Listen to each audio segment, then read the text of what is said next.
It's a pleasure to be with all of you here today. And I'm going to briefly introduce each of our panel members in just a moment. And then after that, they'll have an opportunity to make an initial presentation. And then after that, we can get into a general conversation between them and you, and all of you who have questions.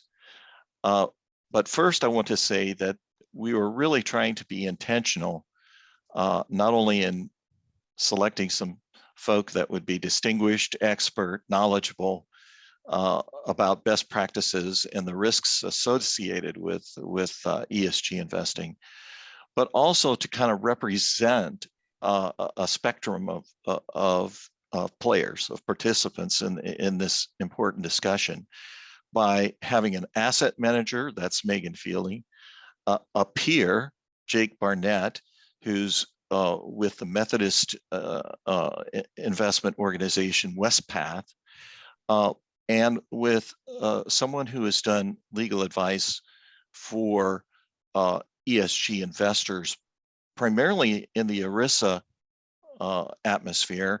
But let me also remind you that we are a 403(b)(9, non-ERISA, exempt from ERISA pension plan, but ERISA certainly has some implications for us, but we wanted to have his perspective as well. That's Paul Koppel. So let me start by introducing Megan Fielding, who is the Senior Director of Responsible Investing at Nuveen. And Nuveen, part of TIAA-CREF, and also a company that we have been engaged with. And then she's also has a connection with a former PBCSR director, one of my predecessors, Amy Muska O'Brien, who is now the global head of responsible investing at Nuveen. So that makes her even more relatable to our situation with that connection. And I hope she'll tell us a little bit about Achieve, which is an organization that Megan is related to. Jake Barnett is Director of Sustainable Investment Stewardship at Westpath, and he is part of several important organizations that we may be interested in knowing about, including the Net Zero Investor Alliance. So as an asset owner, Westpath, like us, is engaged with other organizations that further our collaboration, our reach, and our input for knowledge about ESG.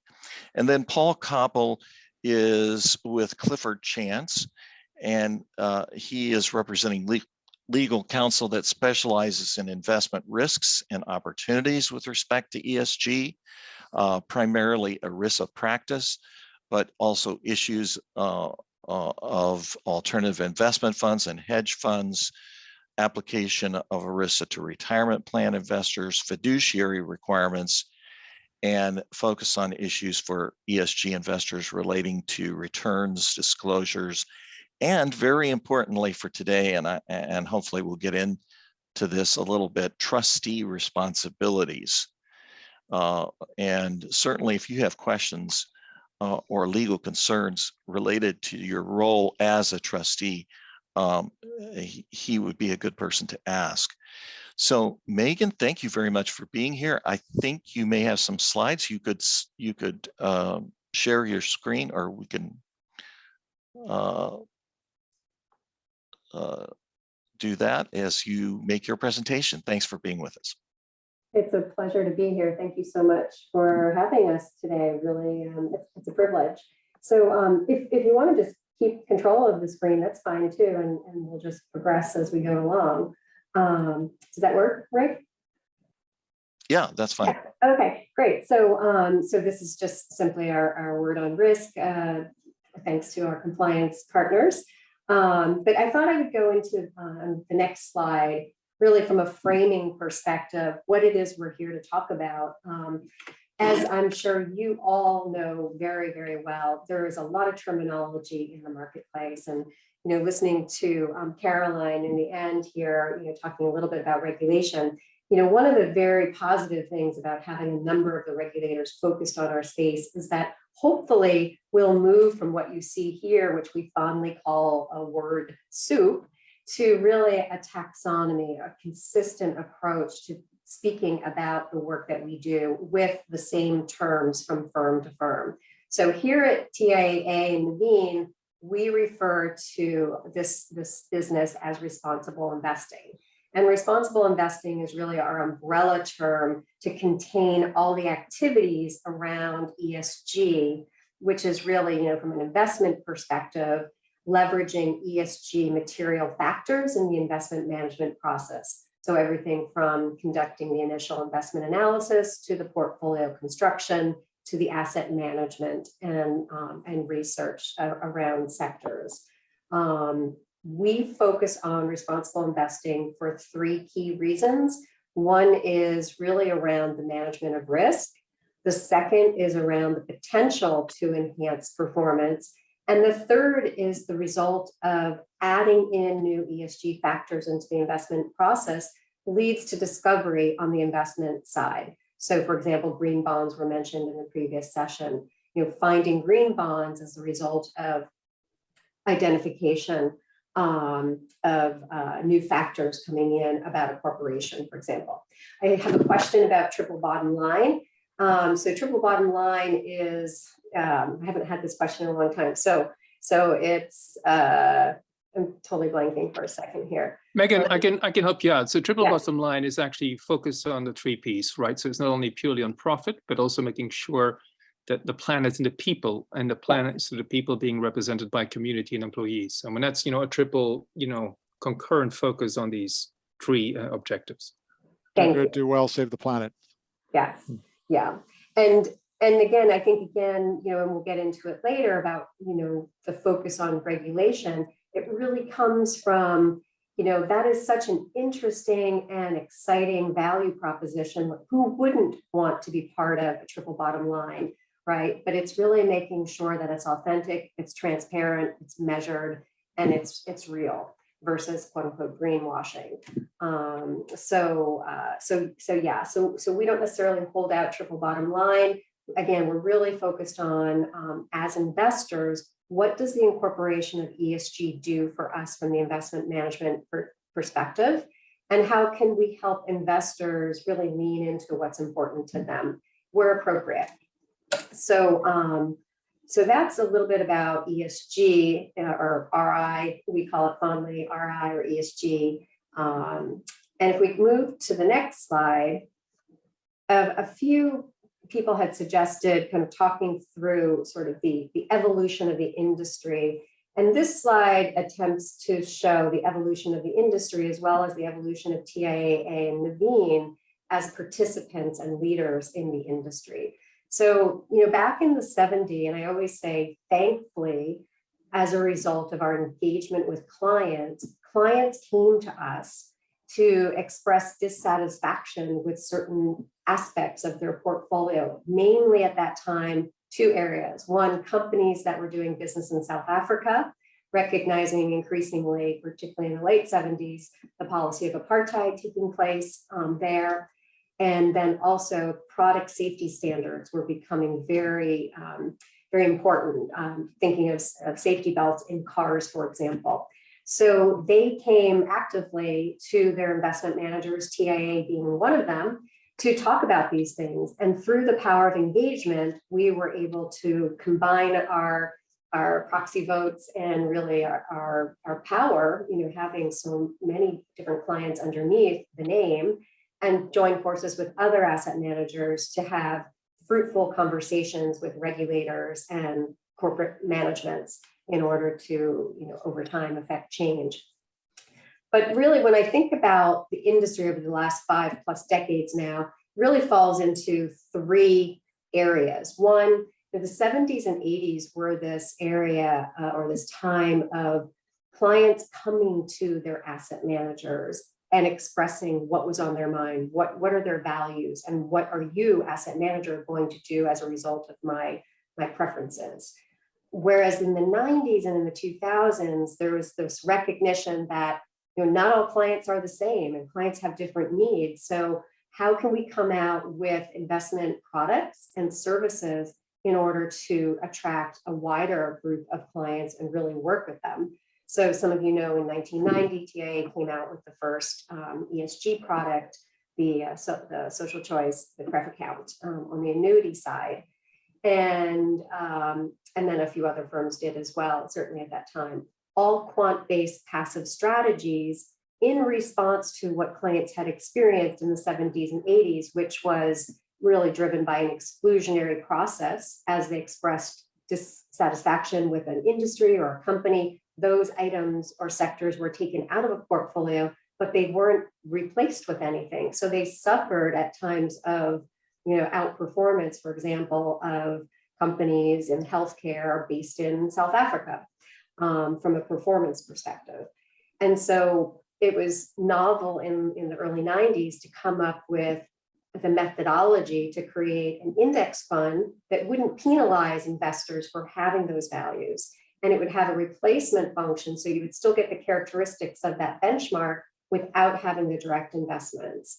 So, and then in the 2000s, we started to see more data and service providers coming into the market to help implement those types of strategies.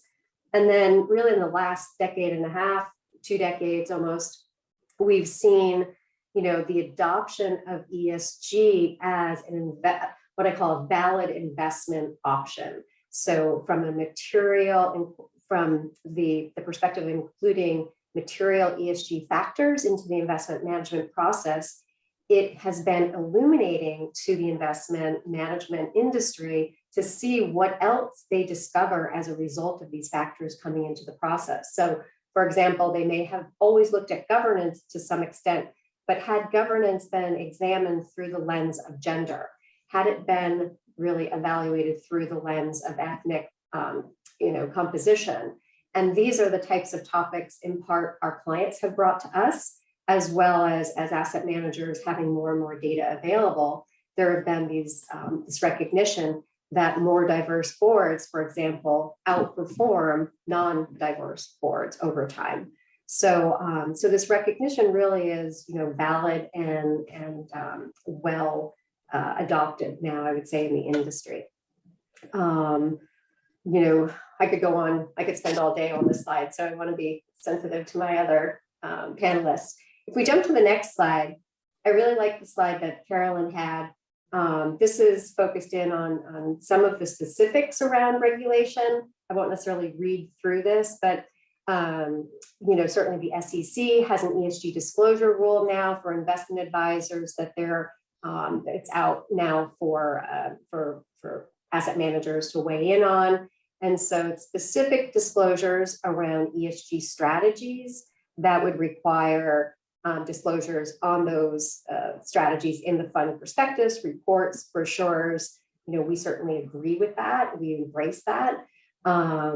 Additionally, certain environmentally focused funds would need to disclose their greenhouse gas emissions of their portfolio investments. And then there's also a proposal around the names rule, which would require funds to 80% requirement applied to the ESG branded funds, which again, we really embrace. If you say that you're running an ESG fund, you should name it, certainly. And then over in Europe, SFDR has really taken shape and is driving a lot of taxonomy as well as rebranding and driving additional regulations. The benefit of what we see happening in Europe is what I call the spillover effect. It is not a surprise that last year in April, the SEC issued a risk alert around ESG, and this year, have been sharing these proposals to the industry. It has really, I think, brought a call to action of all national regulatory bodies. We saw in Singapore a couple of weeks ago that they're looking at Article 8 and 9 to drive their labeling of impact funds that they're offering in their marketplace as a result of what's happened in Europe. So there's really the spillover effect, and I think it's only driving us towards a more efficient and a more navigable industry that would be one that most could understand, regardless of whether or not you're speaking with an asset manager here in the United States versus one in Europe versus one in Australia. There should be a consistent approach that you understand and that you can rely on for information. All right. Yeah, I think that's probably a good place to stop. All right. Thanks very much, Megan. Jake, I forgot to mention that you're also on the board of ICCR and on UNPRI Stewardship Advisory Committee. Tell us a little bit about what's happening with you and corporate engagement. Yeah, happy to, Rick. So I'm don't have any slides from me, so I'll just I wrote some notes in terms of what I wanted to cover. To give just a little bit of background, I'm coming previously from an institutional consulting business. I was with Greystone, the division of Morgan Stanley. Got exposed to the corporate stewardship space through the Interfaith Center on Corporate Responsibility, had the privilege to work with a number of women religious congregations on impact and ESG integration. And that's what really drew me into the faith-based space. And I'm going to speak a little bit about both the challenges for stewardship writ large, but also the opportunities for faith-based investors and why I think it's so important for us as a community to be taking a leadership role in some of these conversations. So my role at WestPath is I help to head up our stewardship activities. I also help drive a lot of our ESG integration, consult on our impact investment. And all of that for us is guided by what we've called our sustainable economy framework. And the sustainable economy framework is effectively an articulation of a belief that we've been operating under, that in order to achieve the returns that are commensurate with the needs of our participants and institutional investors, we need to see the transition to a sustainable global economy. We define a sustainable global economy as one that promotes social cohesion, long-term prosperity for all, and environmental health. And there's a couple of underlying characteristics of that our Chief Investment Officer and senior leadership team has really emphasized to us. One is that that's not done by only concerning yourself with excess risk and return and alpha. You need to care about the beta. You need to care about the underlying return of the economy writ large. And so oftentimes these ESG conversations get boiled down to outperformance compared to a benchmark. Part of our belief is you need to do some of that work to improve the benchmark itself. Otherwise, you're not going to be able to achieve those goals on behalf of your participants unless the institutional investor community is carrying that weight. The other part that's important to us is that this is all in alignment and aspiration with the United Methodist Church social principles. So in our book of discipline, which is the kind of remit for WestPath as an institutional investor, we are told first and foremost that we need to be a fiduciary, but that we also need to operate in aspiration to alignment with our social principles. And so the sustainable economy framework is where we see that Venn diagram overlapping really distinctly. Now, to talk about the stewardship space for a moment and some of the challenges and opportunities that we are seeing, I co-lead on 4 different companies for Climate Action 100+, which is, you likely all have heard about it. I know there's active involvement across the broader ecosystem, but that initiative representing, roughly 65-70 trillion in assets from 700 investors, highly impactful, has really brought net zero to the forefront of a lot of investor and business conversations, but is also inevitably bound, in my experience, by the political and economic realities of the day. When you hear and see all of these net zero commitments, something that they're oftentimes hedged by is we're making a commitment to net zero as a business, as an investor, as an asset manager, in alignment are contingent upon broader moves from the real economy and policy. because that's recognizing a kind of plain fact. And we're seeing it play out in the oil and gas sector right now.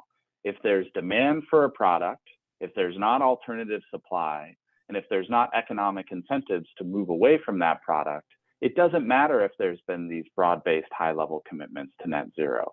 The economics are still going to drive towards a largely fossil fuel-based economy that's going to continue to drive climate change in a way that will preclude us from hitting net zero or keeping climate change in a more reasonable bound that won't be highly disruptive to our portfolios over the long term. So in addition to the Climate Action 100 plus work we've been doing at Westpath, we also co-lead the engagement track of the Net Zero Asset Owner Alliance. The Net Zero Asset Owner Alliance represents about 10 trillion in assets. And in our role there, we wrote a paper that if you're interested in these topics, I would recommend. I co-wrote it with a co-lead from Allianz that effectively, it's called The Future of Investor Engagement. And the effective argument that's made is trying to engage corporations on a case-by-case basis, largely using voluntary, you should do this because it's in your best interest, isn't an effective way for investors to move a systemic transition to net zero at the scale and pace that's needed based on the scientific imperative. And in order to move that scientific imperative, investors need to think about more systemic levers like sector engagement, policy engagement, and engaging their asset managers if you're an asset owner to make sure that there's alignment with our long-term interests at a systemic scale that we have as broadly diversified asset owners as you all have too. So some of the ways Westpath has been doing that, one is engagement in the oil and gas sector. You might have seen this, but the American Petroleum Institute came out with a really negative letter relating to the SEC climate change disclosure rules, effectively making an argument that it violates First Amendment rights by having compelled speech of non-material information, and thus potentially undermining the broader discretionary rulemaking authority of the SEC in our current legislative environment. So that's one where we're talking about how do we broadly push back on this sector, which, although it's providing an important service in the form of fossil fuel and supply at a time when it's constrained, is also playing a destructive role in public discourse that's stopping a broader systemic transition to net zero in really meaningful ways. Other areas of policy engagement that were more constructive is, for example, methane. There was an EPA rulemakings on methane that we contributed to, that we actually compelled or engaged some of our oil and gas major partners to contribute to in a constructive way. Obviously, that's really needed for a transition. And then we're asking our asset managers, how are you doing these types of activities on our behalf? And we're integrating it into our selection, appointment, and monitoring processes, for example, by asking explicit questions within our annual ESG questionnaire. Now, to finish up, returning back to the faith-based space, something I want to acknowledge up front is that this is all messy stuff, right? If you're wading into some of the conversations on policy, if you're pushing trade associations, if you're pushing your asset managers, these are newer frontiers. And there's a certain amount of trepidation that I sometimes feel advocating for these things, that my board sometimes feels in terms of wanting to be cautious on some of these matters, and I recognize that. But something that's important to emphasize is that the faith-based community in particular has been a long-term leader on these issues and remains so today. There's a really interesting proposal or fact from our last proxy season that has long held true, that of the ESG proposals filed in the US, 70% came from 10 proponents. Of those 10 proponents, 2 of them I would consider red herring or bad faith proponents. Rick, you probably come across these, the like National Center for Public Policy Research, the National Center. They're effectively filing proposals and then arguing against the very proposals they're filing. It's kind of a destructive, counterproductive filing based on more anti-ESG sentiment. So of the remaining 8, 7 are ICCR members. we're not seeing the large asset managers drive proposals. We're not seeing the large institutional investors besides New York State Common Fund, which is on there, driving proposals. We're seeing ICCR members, small faith-based communities driving this community forward. So when you're thinking about these things, and I know you need to be thoughtful fiduciaries, I know you need to think of trustees, but we also have at Westpath, and I'm sure you have within the United Church of Christ, this aspiration to align with our faith, which requires courage. And a quote that I heard that I'll finish with from the women religious community is, "Courage is fear that said its prayers." So I hope that you will continue to join us in partnership in trying to move this space forward. Thank you. That's just great, Jake. You really named the key elements, and particularly in light of the faith-based initiatives. Paul, I wonder if you can talk a little bit about the current regulatory environment, and also what are some of the risks that you see in your practice? Sure. I think Rick did a really nice job kind of introducing me and saying a few things about me. I want to just use a couple of other sentences to tell you a little bit more. It'll give you some context about why I think about things the way I do and what I'm going to say, which might be a little bit different from what you've heard so far. And I'll also be very upfront. I really think of my primary audience as those of you who are the trustees. Just so you know, I did something very unusual in that before I went to law school, I wanted to be an ERISA lawyer. I was interested in working with something related to retirement policy. You may or may not know it. The ICI has a website. You can look at their statistics. They change them every quarter. There's almost $38 trillion in the United States in retirement plans, whether those are ERISA plans, IRAs, state plans, unregulated plans. It's an enormous retirement system. I think that might be bigger than the market capitalization of the S&P 500. And so pensions play a very significant role in our economy and maybe the world economy. A lot of my work actually is helping people who want to invest money outside the United States and do so either subject to ERISA or not. But part of the other thing that I want to say, and the way that I got here today, is I'm a member of Clifford Chance's ESG board. And I'm on that board primarily because a lot about ERISA doesn't match up with a lot of what's going on in ESG. And I'll get to that if I can. From a personal level, something that's very easy for me to say is I feel very strongly that we have a responsibility to do what's in the best interest of the planet and what's in the best interest of humankind. And that's a personal responsibility. It's a responsibility that organizations have. And if we don't get it right, it's going to be a serious problem. There's speculative fiction about, finding another planet to live on. And I don't even think that we should waste time talking about that today. But one of the fundamental problems that I face in what I do, what I'm going to talk about, is that's a very noble responsibility to take on. And it's great when that matches up with a responsibility to people in pension plans. And I think that we just have to remember, and I know that you're not subject to ERISA, and what I'm going to say really isn't germane to ERISA, but just to level set, I want to remind everyone today, really there's two flavors of pension plans these days, whether you're in the United States, Australia, the UK, I don't care where. There's what we call a defined benefit pension plan, where a sponsor has promised a fixed monthly annuity, and the sponsor is going to bear the investment risk of that promise to make sure that those monthly checks show up. The sponsor, the employer, the union, the organization has to find a way to get the money together to make sure that those checks arrive on time. What's very different is when you have a plan that's really an account balance plan, what we call a defined contribution plan. And I think it's important for us to remember, those are still pension plans. In your case, they're really pension plans. But fundamentally, if what you're promising is a contribution to an account, you're asking a participant to bear that investment risk. And so when we talk about things like ESG, we have to take into account what's in the best interest of participants.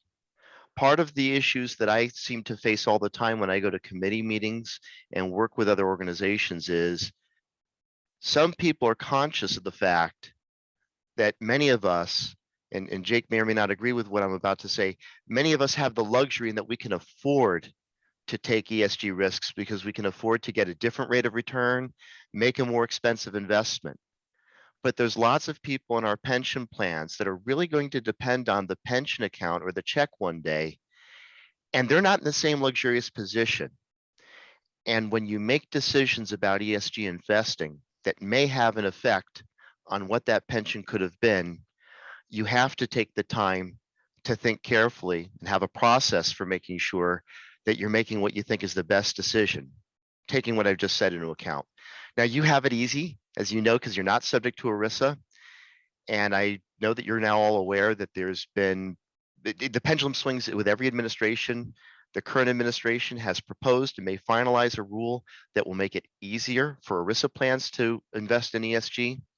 I'm really sanguine about it because if a different administration comes around, even in this next midterm election or presidential election, pendulum will just swing right back. So I wouldn't put a lot of stock into whether a current proposal is saying that a fiduciary should take into account climate-based risk when making pension investment decisions. Maybe that will actually stay the standard, but maybe not. It may just be you have to think about what's in the best interest of participants. On the SEC side, one of the things that's really important for fiduciaries like you is if you're going to do something like impact investing, sustainability investing, anything relating to ESG, you have to have very, very explicit, in my mind, the right practice is to have very explicit, whatever the goals or the standards are, to measure whether or not the product that you're about to invest in really makes sense, taking into account risk, cost, and potential return. And Carolyn said some very nice things about the kinds of products that you seem to be able to get into and how you're able to try and take some measurements. And the May proposal from the SEC is really noble in what it would expect funds to disclose to make it easier for you to make those kinds of decisions. I don't expect it to become finalized. It's going to be very, very expensive for the people who are affected by it. It may make their products much more expensive. They'll pass the costs on. And I don't want to say that I'm a pessimist or I'm jaded, but it's a big move to put the kind of burden onto people who are sponsoring investment programs or funds to actually take on what they're going to do. I don't know if there's enough political capital for that to be finalized in the form that was proposed. So maybe it's there. I think as was said earlier by Megan, it would be to your benefit if it's easier for you to identify products that are real clear on what criteria they're satisfying. But assuming that doesn't happen, I think that there is an ERISA concept that serves you very well, and that is process is really everything. You could probably make decisions that may not turn out to be the best investment choices that yield the best returns. But if you had a very defensible process where you had a very coherent methodology and policy statement and thesis, and you're able to show how you followed that through to make the selections, monitor them, and make decisions about disposing of investments, then even if those investments don't succeed the way you wanted to, that's probably the avenue that you want to be in. Certainly on the ERISA side, that's the best defense to a claim that you weren't getting it right. But that's a very heavy burden for you. And I don't know if you feel like you have the culture yet where you're really developing good documentation, something like what Carolyn showed on her slides, where you're really trying to demonstrate how the investment fits into your overall policy or program. Are you diversifying among different kinds of asset classes, and in each one taking ESG into account? How is it factoring in? Is it, whether it's just something related to climate change, governance, or other social issues? I would invite you to think about what's now becoming a best practice, actually, ironically, in executive compensation. Lots of companies in America have started to tie executive-based pay to performance measures that you and I might call ESG measures. The simplest, most obvious example that some of us talked about in an earlier call is McDonald's and Starbucks both tied parts of the bonuses for members of management to increasing diversity among members of management broadly in both organizations, where people's pay was really tied to that becoming successful. And it was something that I think it was easy to communicate, and it's an easy possible result to measure. And that's really important. One of the things that my clients struggle with is when someone's promoting a product as ESG or promoting a potential goal as ESG, but the words are any kind of a word, it looks like marketing. And the concern that I have is that you might get into a product where it would look like all you're doing is signaling that this is something that you want to show you're interested in, as opposed to you have a thesis that you may have a moral priority to do it, but you can also show how it fits in with a coherent investment methodology, where later you can measure whether or not it's succeeding on the ESG side, and you can show how that ties back into the return. Because this is something that I'm afraid we all need to be prepared for, that fundamentally, even when you're doing impact investing or sustainability investing, you're going to be able to have to articulate how was that actually totally lined up with potential good long-term return, taking into account alternatives that might have been cheaper or less risky. And then one final thing I want to say before I want us to have a chance to have whatever's next. I know it's already 43 past the hour. And that is, I think that a lot of us, when we do ESG investing, this may never happen to you, we often fail to think about the consequence of the decisions we're making. And Dave, Rick, and a few of others of I had a couple of examples with one another. I'm going to give a couple of obvious ones. So I know many of us are very much opposed to supporting fossil fuel operators, whether in the United States or around the world, because we have to get the carbon budget down if we're going to actually do something before our carbon number becomes irrevocable, if you don't mind that. I'll give a simple example. We have a luxury, I think, in the West where we can say we're really ready to abandon fossil fuels and move to something else to have an appropriate transition. But there are places in the world, let's say in Southeast Asia, where people still have never had electricity, running water, or plumbing.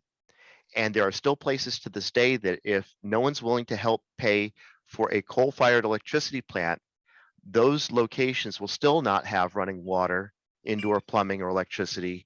And is it fair for us to say you can't have that because it's bad for the environment and you now need to share our burden in getting rid of fossil fuels, where we would all be ignoring the risks that those people face, whether it's women who have to face the risk of assault for going outside to use the bathroom or something else.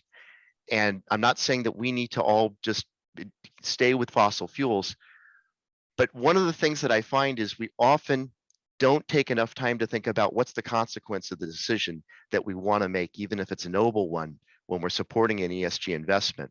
And it may not be that that's a legal risk, but it may be part of the moral considerations that we have. So I'm mindful that it's 45 past, and I want to stop and hand this back to Rick so that we can have the conversation that everyone would like to have. Thanks so much, Paul. I think it takes courage not only to represent our faith-based values, but it also takes courage to confront some complex issues, as you've heard from these three speakers today. I have lots of questions that I would love to ask, but I want the trustees to have an opportunity to discuss areas of particular concern and interest to them. Do we have questions from the group? Just one hand up. Okay. Yes, I can. Can you see who it is, Dave? Sure. Yeah, I raised my hand, Rick. So Oh, Frank yeah, here. Frank. Okay, great, Frank. Well, first of all, Paul, thank you for bringing this counterweight in terms of opinion. I would have two reactions, maybe, or two considerations for your perusal. The first one being, if I start with the latter argument, I think, what we might consider there, if we're talking about the vulnerable countries, and especially the small island states, It's, akin to what happened into telecommunications in Africa. So telecommunications in Africa, now we have more better performing mobile operators in Africa and fintech related to that than here in the West. And they skipped landlines. So in the fact is the similar kind of thing is that, if we do have that consideration, we could also maybe skip fossil fuel for those countries and accelerate the decarbonization, whether it's wind, solar, or current energy generated sources. So I think that's a very, very important consideration, right? I mean, it's not, the case about, refusing or abating the right of women to walk into the dark. That's not at all. I think it's almost leaning into a bit of a sophist kind of argumentation, but I'll leave it there. The first, the most important consideration I would like to forward is that as we as trustees, we are looking at reallocating capital to solving issues. Where are the pain points in the world, right? So yesterday we had George mentioning about less than 100 kilometers from his place where he lives, that there's water shortage in Monterrey, Mexico, right? So if we think about reallocating capital to all the kind of infrastructure technology that will actually generate multiple of returns, because we are addressing the pain points that are arising out of climate change. That's what our goal should be. Our overarching objective should be as trustees. Identifying all the pain points that are coming our way, and seeing. Okay, I'm just thinking about what if we can generate a cooling capacity without using air cool, right? What about if we can build airplanes using safely hydrogen? Right, so there are many, many of those things. And I think this is where I think we're trying to generate returns, multiple returns here for the board and for our great. members. Yeah, right. No, So I think that's the great. kind of consideration that we should be looking at, and not being held hostage by fossil fuel, because if we don't, hold on to fossil fuel or their ancillary activities, that we will not make the returns. Because what I heard implicitly saying is that ESG equates to lower returns. And I think that's something I think I hear I would like to refute profusely, because I mean there's no scientific. I can show studies where actually the opposite actually can be. Can be proven. Again, that's my point. But again, I do appreciate that you bring in a counterweight in terms of all the considerations. But that's so far from my review. Sure, and Frank, I appreciate that. I don't mean to suggest that axiomatically ESG equals worse returns or higher risk, but it's once you're looking at something besides just the investment thesis, it's something to actually just bear in mind. And the example that I gave about putting coal plants in Southeast Asia, I meant it as just an example for thought. I wasn't trying to suggest that we need to make sure that they all get coal plants. If there's a way to move them past that. The Africa example is an excellent one. I remember when M-Pesa first came around and people could use their flip phones, and that was a huge leap. There's sometimes other issues that make it hard to get governments, communities, and large private investors to agree to do the leapfrogging you're talking about. If you can, that's great. Your example from near Monterrey, it sounds perfect, but all I want us to all think about is that there are potential risks in some of the decisions. And Frank, it sounds like you've done a lot of thinking about what would be the right approach, where you've thought about, and then what's next, and then what's next. And that's part of what you have to do. And when you're presented with an investment opportunity, I think that you just have to kind of answer for yourselves, well, and then what's next? But it sounds like you've started to do that, and that's great. Yeah, and I think that's a part of our discussion today generally, is to say that as an investment committee, as a CSR committee, as an organization, that we're trying to develop best practices in putting together a meaningful process for identifying those sources of pain that you're talking about, Frank, and how we respond in a meaningful way, but also doing that within the context of serving the needs of pensioners. So what are some other questions? For you, Rick, Joel, Joel here. How do we address these kinds of accelerants that appear to be popping up? And I the most dramatic one is the invasion of Ukraine and the position now of preventing a gas going west to Western Europe. And then secondly, the food shortage that, exasperates some of the points of pain that Frank is talking about. Is there an adjustment that we need to make in terms of these accelerants, and how do we address them? I don't know, Megan, would you like to respond to that, or anyone? I'll kick it off, but I think, we have a sort of a tripod of different facets to the question being asked. And in some respects, it really ties back to, Frank, what you were talking about too, because we're talking about sort of the short-term response, but then really affecting change over the long term. So, and I think what we've seen this year, certainly because of the war in Ukraine, the price of oil, we've seen a lot of short-term behavior, without judgment, but we've seen a lot of response there. And so, one, it's being very, very clear with what your intentions are, what is it that your beliefs are, what your values are, and what is your purpose in terms of your approach for execution. As an asset manager, I'm sure you're well aware, lots of inbounds about, are we suddenly going to add oil companies to the portfolio in our ESG, because the whole argument was around potentially this could allow stability in a less stable part of the world if we could somehow, help with the oil distribution, through our investment dollars. Similarly with gun manufacturers, it became a big question, should we start investing from an ESG perspective in defense weaponry, because this could promote democracy and stability in a region that is now war-torn. Very, very big questions, lots of different facets to them. The short answer is no, we didn't see ourselves moving in that direction in either scenario. So staying focused on what is it that we do believe in, what is our purpose, what have we outlined in all legal documents that we will abide by, and staying on that course.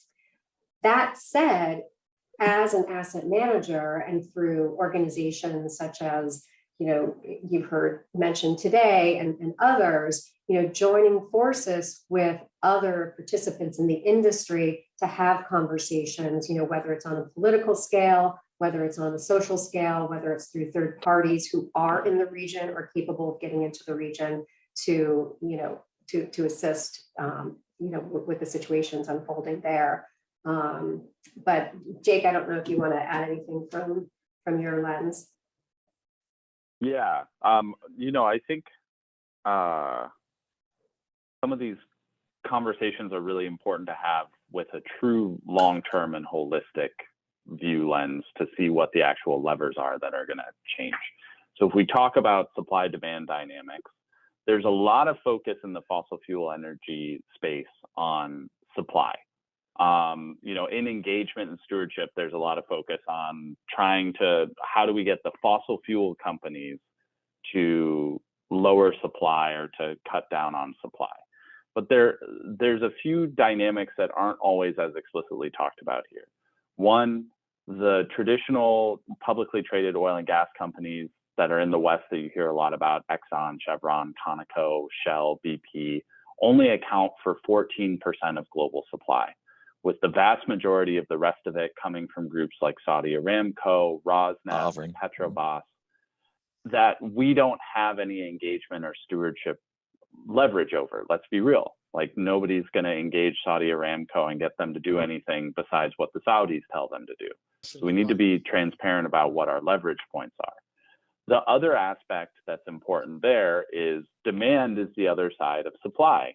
What is being done to reduce demand? And also, what is being done to build alternative supply in terms of we are dramatically underinvesting in renewable energy when it comes to the actual IEA projections of what we need to be doing to hit net zero. Dramatically underinvesting in renewable energy, dramatically underinvesting in things like energy efficiency that could reduce demand. So when we talk about the crisis in the short term where we are today, the painful fact of the matter is that for Europe, for example, and the oil and the gas streams, there probably isn't a short-term solution, not one that's really clean. Building out new fossil fuel infrastructure isn't going to come online for the next 3 to 5 years. Neither really is renewables. And so there's going to be some supply demand dynamics that are disruptive, unfortunately, in a continued sense. But when we're talking in the long term, I really think it's important to be looking at those systemic supply and demand curves. And it seems like the best way to fix that is for robust policy.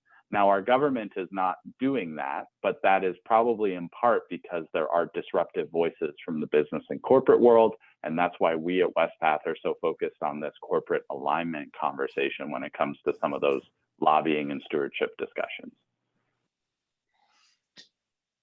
Yeah, I think that's absolutely right, Jake. And a question that occurred to me was that at ICCR, oftentimes we are sort of focused on these individual approaches to companies, smaller conversations, and you talked about a scaled version of a new kind of emerging form of stewardship on a broader basis. Can you say a little bit more about how you're doing that? Yeah, messily and slowly, I will say, in Yes. terms of our approach. I mean, one thing to speak back to what Paul was speaking to is we've developed out a framework in the Future of Investor Engagement paper. We're now working at WestPath on developing a public policy engagement strategy that will be reviewed by our board to help dictate why and when we're getting involved in these conversations.